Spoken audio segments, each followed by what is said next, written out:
Lights! Camera! Action!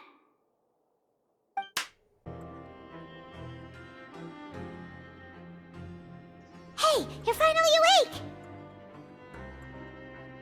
Well, it's Paimon's first day as a prisoner. Last night, Paimon dreamed about getting interrogated by the guards until Paimon told them everything, and then Paimon woke up. Hey, come on! It's just a dream, okay? Paimon wouldn't really squeal. Maybe. Hey, lazy bones! What are you still doing here? If you don't want to starve, then get yourselves over to the production zone. Sorry! We're going right away!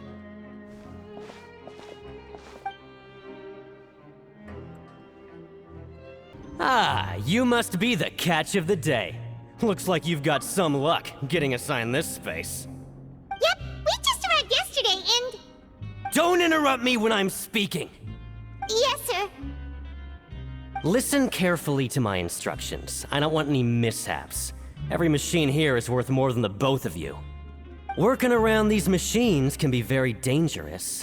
Do your job well, and you can eat in the cafeteria after your shift. Get sloppy, and you dine in the infirmary. Anyway, the Fortress of Meropide doesn't want to lose a single one of its machines. And it also doesn't want to waste the production potential of any inmate. You got that? Got it! Your job is to use the machine over there to process widgets. Watch carefully, and make sure you step on the pedal at the right time. If the machine gets jammed, then give it a little maintenance with your fist. Here, take this. Bring me the process widgets, and I'll give you some credit coupons in exchange. So if the machine gets jammed, you just need to attack it to fix the problem.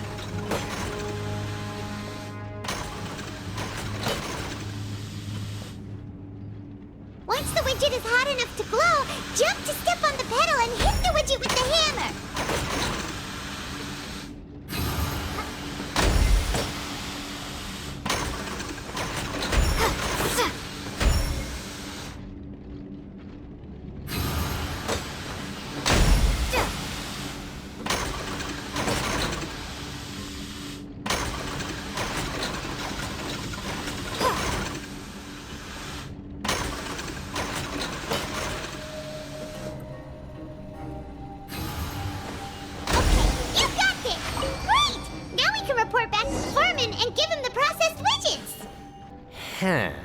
This one is tolerable.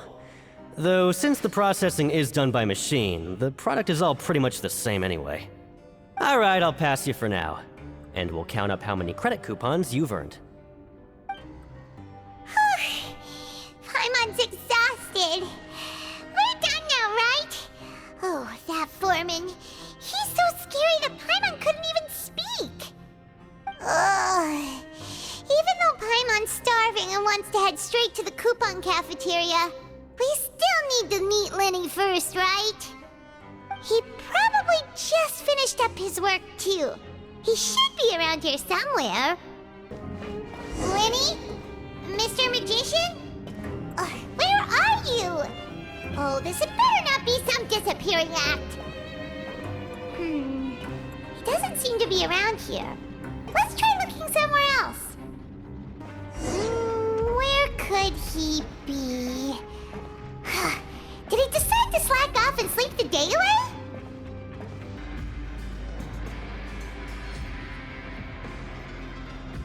Hey, over here. Oh, you scared Paimon! How did you appear out of nowhere like that?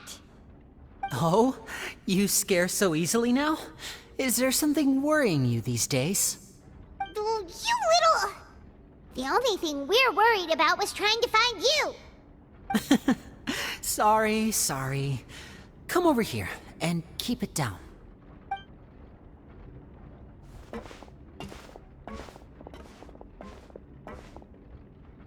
Oh, Lynette! You're here too! You two really are inseparable. That's right. My brother simply can't stand to be away from me. It's not just Lynette. Fremine is also here. Do you still remember him? Oh, you mean that diver from the House of the Hearth, right? Pyro remembers seeing him in the Court of Fontaine before. hurry up and tell us, how did you end up as criminals this time? We fought so hard at court to prove you were innocent, but now it looks like our incredible court battle was for nothing! Sadly, even the teeniest of things can land you in prison these days. I put together a street performance and used the popularity we gained from the Opera House incident to attract a big crowd. And then? Next, I invited several audience members to participate in the show. And then, with the entire audience watching, their wallet suddenly disappeared. My brother was charged with theft, and I was charged as his accomplice, having assisted him in his crime. It really isn't that bad. The missing wallets are all in the leftmost drawer of the Maison Gardiennage's big filing cabinet. We just need to see how long it takes to discover them. Yep, we should be released then. In terms of the magic trick itself, I think the performance went perfectly. Leave it to Lenny to magic himself into prison. Indeed. Last time I hid my identity from you, I promised that I'd tell you absolutely everything if you were angry about it. No more secrets. So I don't plan on keeping anything from you this time either. At the moment, the House of the Hearth's interests don't conflict with yours at all. We were instructed by the father of our house, the Knave, to come here and conduct an investigation. Told you so! See? Paimon guessed right. As for what we're investigating, perhaps you haven't heard, but the fortress of Meropide hides a secret. Some even say that the entire fortress exists just to protect it. The House of the Hearth has been investigating this for a very long time, trying to uncover its mysteries. But recently, all of our informants, including the ones that had infiltrated the guards, suddenly vanished and have not been heard from since. We believe that this is a direct provocation, and it's the reason why we came here. Father has somehow managed to confirm that Focalors does not have Fontaine's Gnosis. Huh? How did she manage to learn information that important? Father has her ways. Many of them are beyond our imagination, and we've never had the chance to see her at work. But we trust her conclusions. It was this information that led us to suspect that Fontaine's Gnosis might be in the fortress of Meropide and is related to that secret. So it's all about the Gnosis again. Well, that's about it from our side. How about you two? Did Monsieur Nervulette send you here? Bingo! The Knave has been applying a lot of pressure. She wants to know what happened to Child, so we came here to investigate. Traveler, are we allowed to tell them? You don't need to worry too much about that. She's just asking for a report on Master Child's predicament as a means of pressuring you. Father used this situation as a pretext to negotiate with two high-ranking officials in the court of Fontaine. She actually just wants to be able to make concessions on this matter for gains elsewhere, almost like a bargaining chip. Sometimes you need an excuse to do things you otherwise couldn't. And a harbinger is more valuable than you might imagine. Of course, it's not a complete farce. If we do manage to find out what happened to Master Child too, then diplomatic relations with Fontaine could improve, and Snezhnaya might even be able to adjust its stance a bit. Is it just Paimon, or does it feel like we're the only ones who actually care about Child's situation? The relationship between the Harbingers must be as bad as ever. I wouldn't go that far. Father just has different standards than we do when it comes to what can be sacrificed for an advantage. By the way, I have a suggestion. Why don't we team up?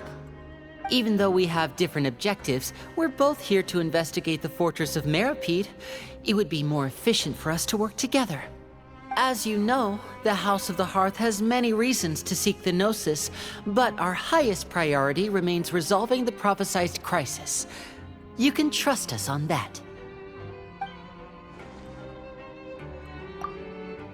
See, I told you.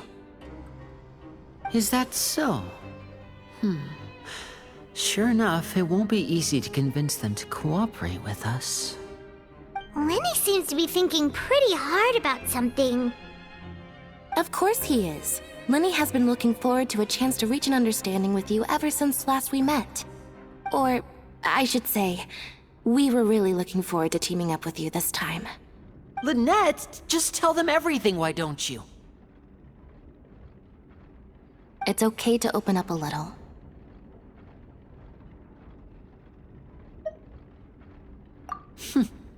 Very prudent of you, and consistent with your behavior since we first met. That's reasonable enough, and I agreed to cooperate on these terms as well. I was prepared for the worst, but you were actually more agreeable than I anticipated. All right then, there's no time to lose. I have some information to share, so listen carefully. Since Lynette and I arrived here, our investigation uncovered the fact that the Fortress of Meropide has a forbidden zone. Most people just clammed up and wouldn't talk, but after asking the right questions, we were able to confirm the existence of the forbidden zone from the guards. You should be aware of that while you're investigating. A forbidden zone? Could that be where the child disappeared to? You're right, we'll definitely keep that in mind. Good. That's the most suspicious thing about the fortress that we know of so far. We have a few other unanswered questions, and we'll be investigating those as quickly as we can. Anyway, I hope you find our information useful at least. Oh, look at the time. You two must be hungry. You should go to the coupon cafeteria and get something to eat. I'll use my cards to get in touch with you again in the future.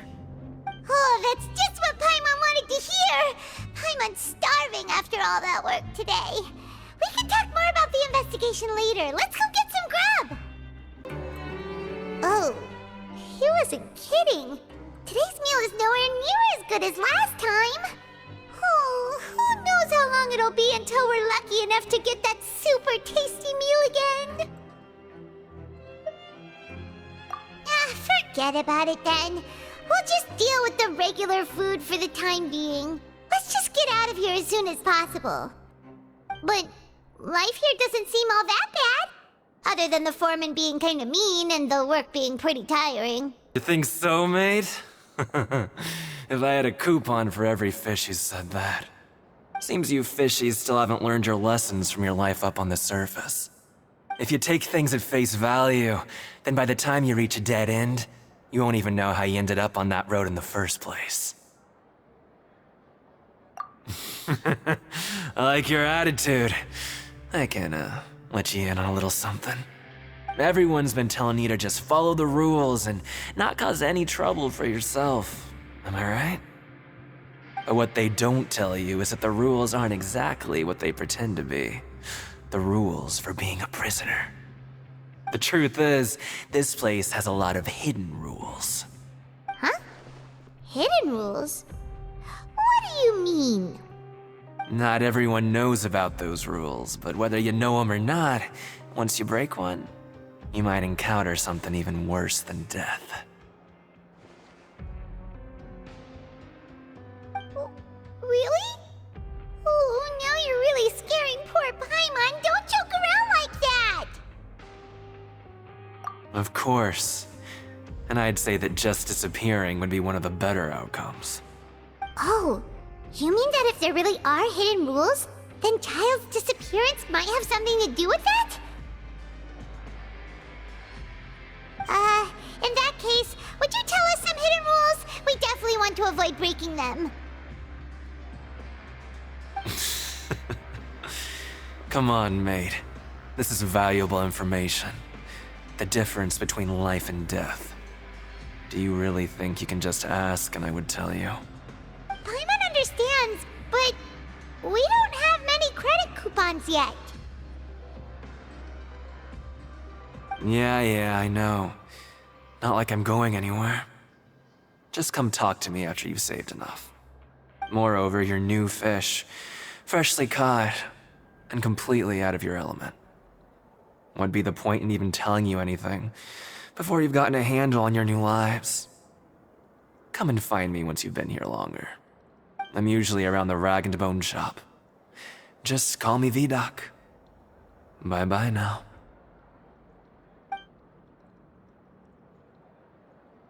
He left. Just like that. Huh. Do you think he's just trying to scare us into buying fake information from him? Yeah, it might be a good place to start in our investigation. Hidden rules, huh? But, like he said, we don't have any coupons and we're still not familiar with this place. Oh, there's nothing we can do about it now. We were so busy talking, we almost forgot to eat. Even if it's not the best, it's probably better while it's warm. Come on, dig in before it gets cold.